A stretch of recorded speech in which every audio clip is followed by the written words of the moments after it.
បងប្អូនថ្ងៃនេះមកធ្វើវីដេអូហូបអកត្រីប្រៃបងប្អូនមើលទៀតហើយឌីសាតែខ្ញុំលក់អកត្រីប្រៃបងប្អូនដល់ពេលអញ្ចឹងទៅខ្ញុំមិនសូវបានធ្វើវីដេអូអីអញ្ចឹងណាទៅគឺបងប្អូនយើងសម្លពោថាលក់អកត្រីប្រៃហូបខ្លួនឯងទៅដងចាបងប្អូនឥឡូវគឺថាមកហូបអកត្រីប្រៃបងប្អូនមើលហ្មង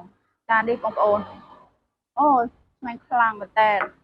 តែបងប្អូនជាមួយនឹងថៃដាច់អាំងណាហើយជាមួយនឹងបន្លែហើយសម្រាប់បងប្អូនដែលគាត់ចង់បានផ្អកត្រីប្រៃបងប្អូនណាមកកំប៉ុងនេះកន្លះគីឡូសម្រាប់បងប្អូនដែលគាត់ចង់បានមកកំប៉ុង1គីឡូក៏បានកន្លះគីឡូក៏បានចាបងប្អូនឆាតចូល page មិនណាគឺមានលក់ចានិយាយទៅស្អាតខ្ញុំដាក់ផ្ញើបានណាបងប្អូន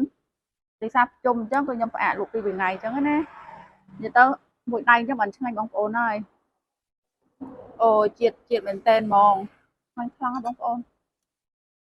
ឆ្ងាញ់មែនតែនហ្មង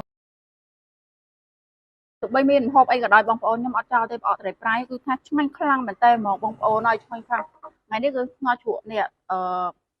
មាន់ជាមួយនឹង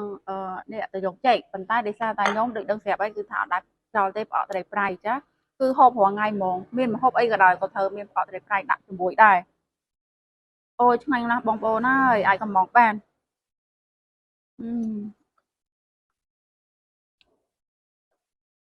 អឺ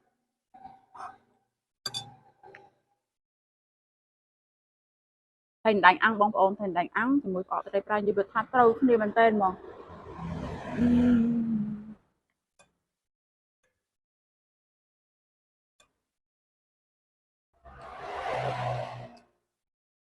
ឆ្ងាញ់ណាស់បងប្អូនហើយ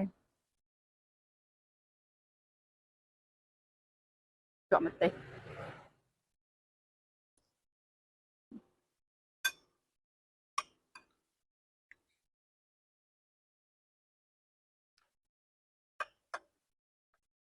ហូបម្ដងអញ្ចឹងបានឆ្ងាញ់បងប្អូននេះមកកំប៉ុងកន្លះគីឡូណាបងប្អូន